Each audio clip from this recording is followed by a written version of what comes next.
मित्रांनो, ठरलं तर मग या मालिकेच्या आजच्या भागामध्ये कुसुम म्हणते, मधुभाऊ हे पहा, चूक फक्त सायलीची नव्हती, अर्जुनची सुद्धा होती.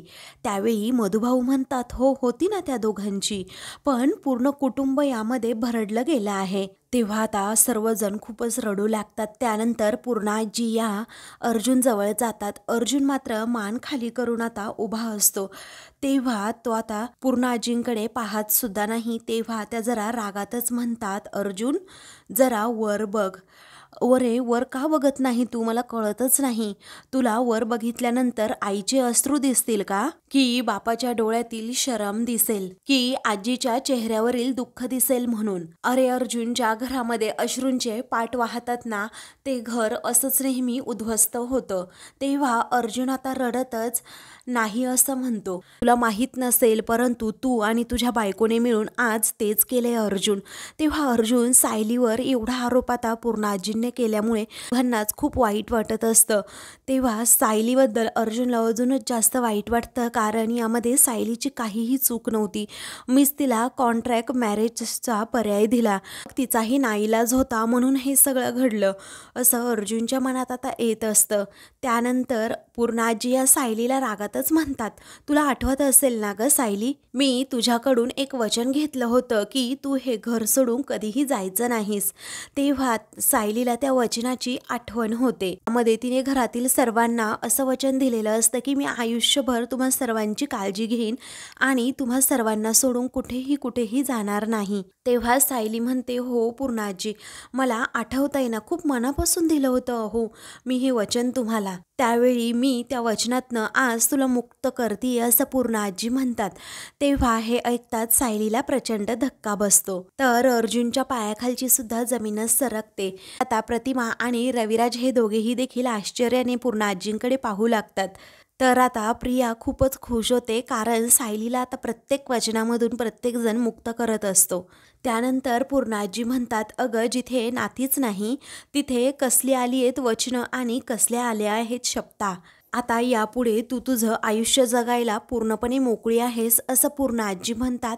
तेव्हा सायलीला अजूनच मोठा धक्का बसतो. तेव्हा पूर्णाजी आता लगेच सायलीपासून दूर जातात. सायली आता खूपच रडू लागते आणि म्हणते, पूर्णाजी तुम्ही तरी ऐका ना प्लीज. अहो माझं आयुष्य यांच्याशी बांधलं गेलं आहे. हो तुम्ही तरी सांगा ना प्लीज की हे मंगळसूत्र खोटं नाहीये, हे खरं मंगळसूत्र आहे. आपल्या दोघांचं नातं हे अगदी खरं आहे. तेव्हा अर्जुन सायलीला धीर देतो. पुढे आता सायली सांगत असते की अग्नीसमोर मी तुम्हाला जी वचनं दिली होती ना, ती खोटी नव्हती अर्जुन सर. तेव्हा कल्पना, मधुभाऊ खूप रडत असतात आणि चैतन्याला देखील खूप वाईट वाटत असतं, कारण खूपच वाईट पद्धतीने हे घरातील सर्वांसमोर सत्य आलेलं असतं आणि माझी नाती ही अजिबात खोटी नव्हती. तुम्ही सांगा ना प्लीज सगळ्यांना, असं अर्जुनला आता जवळ घेत ती म्हणत असते. हे माझं कुटुंब आहे आणि मला हवंय हे कुटुंब, असं म्हणून आता सायली अर्जुनला खूपच फोर्स करू लागते की समजावा तुम्ही सर्वांना. परंतु आता कुणीही तोंडातून शब्द काढत नाही. हे सायलीला आता अचानक चक्कर येऊ लागते आणि ती बेशुद्धच होते. त्यावेळी आता प्रतिमा लगेच आपल्या लेकीला काय झालं हे पाहण्यासाठी पुढे धाव घेत असते. परंतु रविराज आता लगेच तिचा हात पकडतो आणि तिला अडवतो. तेव्हा प्रतिमाला खूप वाईट वाटतं. अर्जुन विचारतो, सायली अगं काय झालं, असं म्हणून तो तिला सावरतो. तेव्हा सायली ताई काय झालं नक्की, असं विमल पुढे विचारते. तेव्हा पुढे विमल म्हणते, दादा तुम्ही त्यांना वर घेऊन जा, मी पाणी घेऊन येते. तेव्हा रागातच कल्पना म्हणते की थांब विमल, पाणी बिणी आणण्याची काहीच गरज नाहीये आणि वर खोलीत जाण्याचा तर प्रश्नच येत नाहीये. तेव्हा अर्जुन आणि सायलीला आता खूपच मोठा धक्का बसतो. सायली कशी बशी स्वतःला सावरते, तर कल्पना खूपच रागात आता सायली अर्जुनकडे पाहत असते. त्यानंतर तेथे असणारं पाणी अर्जुन सायलीला पाजतो आणि तिला हळूच म्हणतो की आपण जे काही बोलतोय ना, ते सगळं काही वेस्ट आहे मी सायली, आणि सर्वांना असं वाटतंय की आपण खोटेच एक्सक्युजेस देतोय सर्वांना. आता या सर्वांचा राग सहन करू आपण आणि ते शांत झाले ना, मग सांगू यांना आपण काय नक्की आहे ते. तेव्हा सायली हो असं म्हणते. त्यानंतर आता कल्पना म्हणते की या सगळ्या खोट्या वचनामध्ये एक मात्र 100 नंबरी खरं वचन आहे पूर्णाई, जे मी तुम्हाला दिलंय. कारण जेव्हा तुम्ही तिचा रागराग करत होतात ना पूर्णाई, तेव्हा मी तिला माझ्या लेकीप्रमाणे पाठीशी घालत होते. कारण ती किती खरी आहे ना हे मला तुम्हाला पटवून द्यायचंच होतं. तेव्हा मी तुम्हाला एक वचन दिलं होतं की जर कधी सायलीने या घरातील माणसांचा विश्वासघात केला तर मी तिचा हात धरून तिला घराच्या बाहेर काढेन. हे ऐकताच आता घरातील सर्वांच्या पायाखालची जमीनच सरकते. तेव्हा आता श्विन त्याचबरोबर चैतन्य एकमेकांकडे पाहतच राहतात की मम्माने खरंच खूप मोठा निर्णय घेतलाय. त्यानंतर कल्पना म्हणते आता ती वेळ आली आहे. तेव्हा अर्जुन सायली एकमेकांकडे पाहतच राहतात. कल्पनाने एवढा मोठा डिसिजन कसा घेतला ऐकूनच आता त्या दोघांनाही हादरा बसतो. त्यानंतर रागातच कल्पना पुढे जाते आणि सायली तुला घराबाहेर काढण्याची वेळ आलीये असं म्हणते. हे ऐकताच अर्जुन पूर्णपणे हादरून जातो. तेव्हा रागातच कल्पना म्हणते चल निघ असं म्हणून ती सायलीचा हात पकडते आणि तिला फरफटतच घराबाहेर काढत असते. त्यावेळी मात्र आता सायली म्हणते प्लीज आई असं करू नका, प्लीज मला असं घराबाहेर काढू नका, मला तुम्हा सर्वांची खूप गरज आहे, मी तुमच्याशिवाय नाही जगू शकत. तर अर्जुन देखील म्हणतो मम्मा तू हे काय करते सगळं. तेव्हा घरातील सर्वजण आता बाहेर जातात कारण आता कल्पनाने ओढत ओढतच सायलीला घराबाहेर नेलेलं असतं. तेव्हा आता कल्पना जेव्हा तिला ओढतच बाहेर घेऊन येत असते ना तेव्हा तिला सर्व पूर्वीचे प्रसंग आठवू लागतात. अशा प्रकारे मी अस्मितापेक्षाही जास्त जीव सायलीला लागला. तिला थोडं जरी कापलं तरी इकडे माझ्या मनाला वेदना व्हायच्या. मी खरंच सायलीला अगदी मनापासून सून म्हणून ॲक्सेप्ट केलं होतं. तेव्हा घरातील सर्वजण आता कल्पनाच्या पाठीमागे आलेले असतात. अर्जुन सारखा म्हणत असतो मम्मा असं करू नकोस, मम्मा असं करू नकोस, परंतु आता कल्पना ऐकतच नसते आणि या क्षणी तरी तिला कुणाचंच ऐकायचं नसतं. सायलीने तिचा खूप मोठा विश्वासघात केलेला असतो. अगदी स्वप्नात सुद्धा कल्पनाने असा विचार केलेला नसतो की सायली आणि अर्जुनने कॉन्ट्रॅक्ट मॅरेज केला आहे. परंतु आता कल्पनाला जेव्हा जेव्हा ते प्रसंग आठवत असतात तिला सायली डोळ्यासमोरही नको असते. त्यामुळेच ती सायलीला अगदी अक्षरशः फरफटतच घराबाहेर काढते. तर आता कल्पनाला आठवतं जेव्हा आता सायलीने पाळणा म्हटला होता, तिला तिच्या खरी आई नक्की कुठे असेल हे माहीत नव्हतं, परंतु मलाच तिने आई मनापासून मानलं होतं. मग हे सगळं खोटं होतं का असा प्रश्नच आता कल्पनाच्या मनात येतो. अर्जुन म्हणत असतो अगं मम्मा तू ऐकून तरी घे. पण आता कल्पना ऐकण्याच्या मनस्थितीत नसते कारण आजपर्यंत सायलीने अगदी सायली अर्जुनचं लग्न झाल्यापासून तिच्यावर खूप विश्वास ठेवलेला असतो आणि सायली अर्जुनने एवढा मोठा विश्वासघात केल्यामुळे आता कल्पनाला अजिबात सायलीबद्दल काहीच वाटत नसतं. अक्षरशः सायलीला ती गेट बाहेर ढकलून देते आणि म्हणते निघ तू अगोदर इथून. तेव्हा आता कुसुम आणि मधुभाऊंना खरंच खूप वाईट वाटतं. सायलीची ही अवस्था कल्पनाने केली, अक्षरशः तिला घराबाहेर काढलं. म्हणूनच कुसुम सायलीच्या मदतीसाठी आता पुढे जाते. तर आता मधुभाऊ जोरातच तिचा हात पकडून तेथे ते ठेवतात. त्यानंतर अर्जुन धावतच सायली जवळ जातो, तिला सावरतो आणि तिला लगेच आपल्या जवळ घेतो. तेव्हा घरातील सर्वांना खूप मोठा आश्चर्याचा धक्का बसतो कारण एवढं होऊन सुद्धा या दोघांचं कॉन्ट्रॅक्ट मॅरेज असून सुद्धा अर्जुन सायलीची बाजू घेतोय, हे नक्की काय हा सर्वांच्या मनात आता एकदा तरी प्रश्न आलेला असतो. त्यानंतर सायली आता खूप रडत असते कारण अर्जुनला माहीत असतं सायली माझ्याशिवाय आणि घरच्यांशिवाय नाही राहू शकत. मग आता तो डोळे बंद करतो आणि लगेच कल्पनाला सांगतो की नाही मम्मा नाही, सायली कुठेही जाणार नाही. आता असं म्हटल्याबरोबरच कल्पनाला देखील मोठा धक्का बसतो की एवढं होऊन देखील अर्जुन माझं ऐकत नाही. पुढे आता तो हक्काने म्हणतो की हे तिचं घर आहे आणि ती इथेच राहणार आणि सायली जर हे घर सोडून जाणार असेल ना तर मीही या घरात राहणार नाही असं अर्जुन आता जेव्हा म्हणतो ना तेव्हा सायलीला देखील मोठा धक्का बसतो.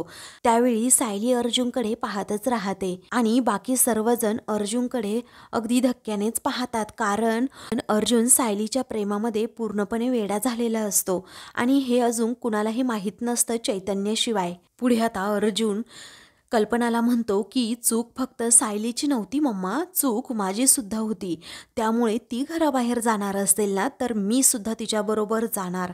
नवरा म्हणून माझं ते कर्तव्य आहे असं म्हणून आता अर्जुन कल्पनाला सुद्धा विरोध करतो की तिला लगेच शब्दात अडकवतो की जर ती जाणार असेल तर मी सुद्धा जाणार. नक्की सायलीची बाजू काय आहे हे अर्जुन कल्पनाला आता समजावत असतो, परंतु कल्पना आता त्या समजवण्याच्या मनस्थितीत नसते किंवा अर्जुनचं काही ऐकून घेईल त्या मनस्थितीत पण नसते. त्यानंतर आता घरातील सर्वजण अर्जुन आणि सायलीकडे पाहतच राहतात. तेव्हा अर्जुन म्हणतो की चला मिसेस सायली, आपण जाऊयात, तुम्ही जिथे जाणार तिथे मी असणार. मग आता सायलीचा हात हातात घेत तो जायला निघतो. तेव्हा आता सायली लगेच त्याच्या हातातून आपला हात सोडवून घेते आणि म्हणते की नाही अर्जुन सर, मी कुठेही हे घर सोडून जाणार नाही आहात, कारण मी माप ओलांडून या घरात आले होते, परंतु तुमचं तसं नाही आहे, तुमचा जन्म या घरात झाला होता. आता इथून पुढे तरी या घराला तुमची खरंच खूप गरज आहे, असं सायली आता अर्जुनला समजावत असते. तेव्हा अर्जुन अगदी शॉकच होतो आणि सायलीकडे पाहत राहतो. पुढे आता सायली म्हणते आपल्या गुन्ह्याची शिक्षा ना आपल्याला भोगावी लागणारच आहे. तेव्हा सायलीचा हा समजूतदार पाहून मधुभाऊ तिच्याकडे पाहतच राहतात आणि प्रतिमा देखील, कारण आता त्यांना माहीत असतं की सायली नक्की कशी आहे आणि तिला सगळ्यांची किती काळजी आहे. तुम्ही जर आत्ता माझ्यासोबत आलात ना तर घरच्यांसाठी खरंच ही खूप मोठी शिक्षा असेल आणि मी तसं कधीही होऊ देणार नाही. तुमच्यामध्ये आणि घरच्यांमध्ये कधीही अंतर पडू देणार नाही. अर्जुन म्हणतो की मिसेस सायली तुम्ही ऐका प्लीज, मी तुमच्याशिवाय नाही राहू शकत इथे आणि मी तुम्हाला इथून कुठेही जाऊ देणार नाही. तेव्हा सायली म्हणते पण मी तुम्हाला माझ्यासोबत नाही येऊ देणार. दोघेही एकमेकांना पूर्णपणे विरोध करत असतात. अर्जुन म्हणत असतो की सायली प्लीज मी येतो तुमच्याबरोबर, पण सायली आता त्याला घरच्यांबरोबरच राहण्याचा सल्ला देते, कारण असं केलं तरच घरचे सर्वजण सावरतील, अर्जुन व्यवस्थित त्यांना हँडल करू शकतो हेच सायलीला आता माहीत असतं. तेव्हा ती अर्जुनला आता बजावते की तुम्ही इथून कुठेही जायचं नाही, इथेच राहायचं, मी आता माझ्या आईची आणि माझ्या पूर्णाजीची काळजी घ्यायची. असं म्हटल्याबरोबरच आता घरातील सगळेजण सायलीकडे पाहत राहतात, कारण आता सायली खोटी काळजी करते की खरी काळजी करते हे कल्पनाला सुद्धा समजत नसतं आणि प्रतापला देखील व पूर्णाजीला देखील. तेव्हा अर्जुन म्हणतो पण मी तुम्हाला असं घराबाहेर नाही जाऊ देणार मिसेस सायली. तेव्हा सायली आता त्याला म्हणते की तुम्हाला शपथ आहे माझी, मी शपथ घातली आहे तुम्हाला माझी, मी काहीही करणार नाही आहात. तेव्हा ते दोघेही आता एकमेकांकडे पाहतच राहतात. मग आता प्रिया मात्र खूप आता खुश असते, कारण सगळं काही अगदी तिच्या मनासारखं झालेलं असतं.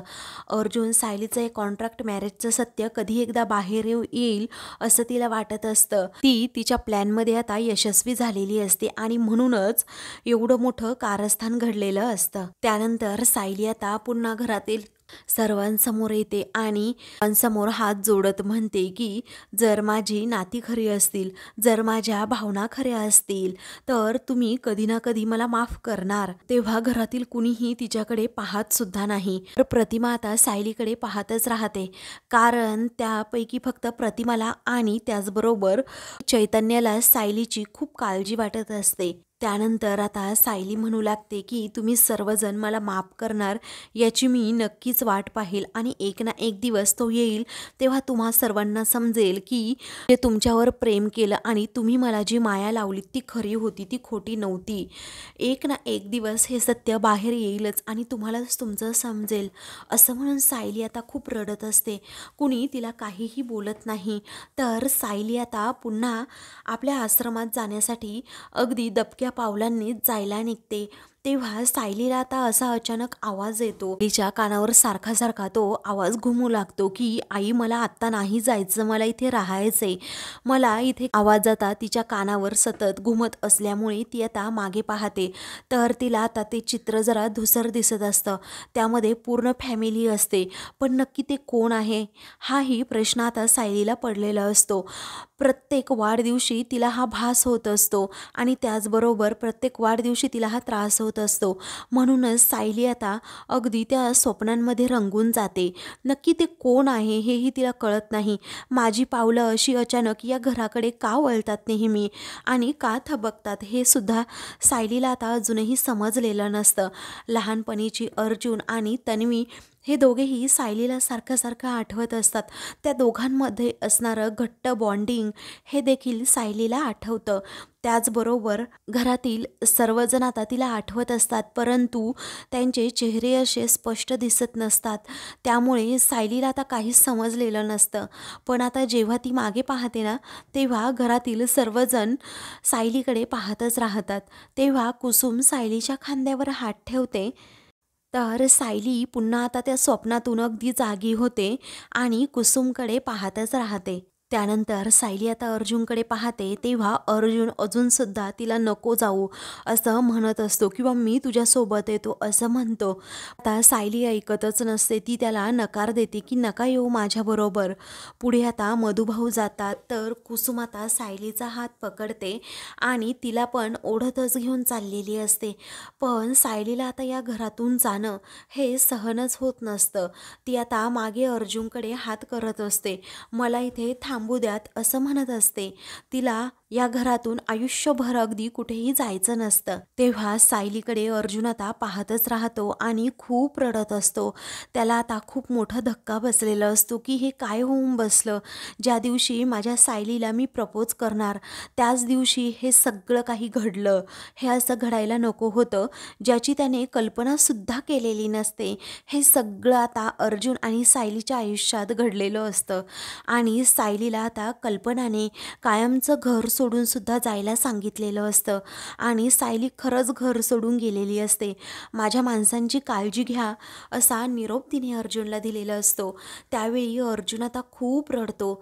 जाणाऱ्या सायलीकडे पाहतच राहतो आणि तो तेथे गुडघ्यावर खाली बसतो आणि सायली प्लीज जाऊ नका ना असं म्हणत असतो. त्यावेळी चैतन्य आणि त्याचबरोबर प्रतिमा त्याला खरंच खूप वाईट वाटत असतं की सायली हे घर सोडून गेली. मग आता विमल देखील खूप रडत असते की एवढी 1-1.5 वर्ष झाले सायलीताई माझ्याबरोबर आहे, परंतु त्यांच्या वागण्यामध्ये तर कधीही दिसला नाही, तरीही सायलीताईला हे घर सोडून जावं लागत आहे. प्रत्येकाच्या मनात आता प्रश्नांनी अगदी गोंधळ घातलेले असतात. मात्र कल्पना, पूर्णाजी, प्रताप आणि रविराज हे त्यांच्या मतावर ठाम असतात की सायलीने घर सोडून जायचं, कारण अर्जुन आणि तिचं लग्न हे कॉन्ट्रॅक्ट मॅरेज झालंय. हे लग्न खरं नाहीये. इकडे अर्जुन अगदी ढसाढसा रडू लागतो, कारण सायलीचा विरह अजिबात त्याला सहन होणार नाही हे त्याला माहीत असतं. पुढे आता अर्जुन मनातच विचार करतो की मिसेस सायली, अहो हे काय होऊन बसलं. मी तुमच्याशिवाय नाही राहू शकत. तुमचा विरह नाही सहन होणार मला, पण तुम्ही दिलेली शपथसुद्धा मी नाही मोडू शकत. आणि जर आपलं प्रेम हे खरं असेल ना, तर आपण पुन्हा एकत्र येऊ असं अर्जुन मनात सायलीबद्दल विचार करत असतो. तेव्हा घरातील सर्वजण आता अर्जुनकडे पाहतच राहतात, पण अर्जुन आता तेथून उठतच नसतो. तो आता सायलीच्याच आठवणीत तेथे बसलेला असतो. सायली आणि मधुभाऊ हे कुसुमच्या घरी आता आलेले असतात. तेव्हा सायलीची पावलं आपोआपच जड पडलेली असतात आणि ती बिचारी खरंच खूप रडत असते. मधुभाऊ देखील आता एकदम शांत शांत असतात. त्यानंतर कुसुम आता म्हणते, चला तुम्ही एकदम फ्रेश होऊन घ्या, मी खिचडी लावते. अहो मधुभाऊ, तुमची गोळ्या घेण्याची वेळ आता उलटून गेली आहे ना, मी लगेच खिचडी लावते, तुम्ही तोपर्यंत गोळ्या घ्या हां.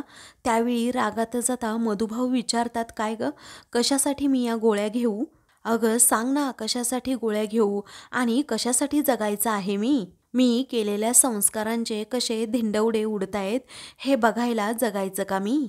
त्यानंतर आता कुसुम म्हणते की प्लीज जे काही घडलंय ना त्याचा विचार नका करू मधुभाऊ, उद्या सकाळी आपण याविषयी बोलूयात ना प्लीज. त्यावेळी आता मधुभाऊ रागातच म्हणतात, इथे काही घडलंच नाही असा विचार तरी आपण कसा करू शकतो. मी काही त्रागा करतो असं तुला वाटतं का. अगं तू असं नाटक करूच नको कुसुम की काही घडलेलंच नाही आहे.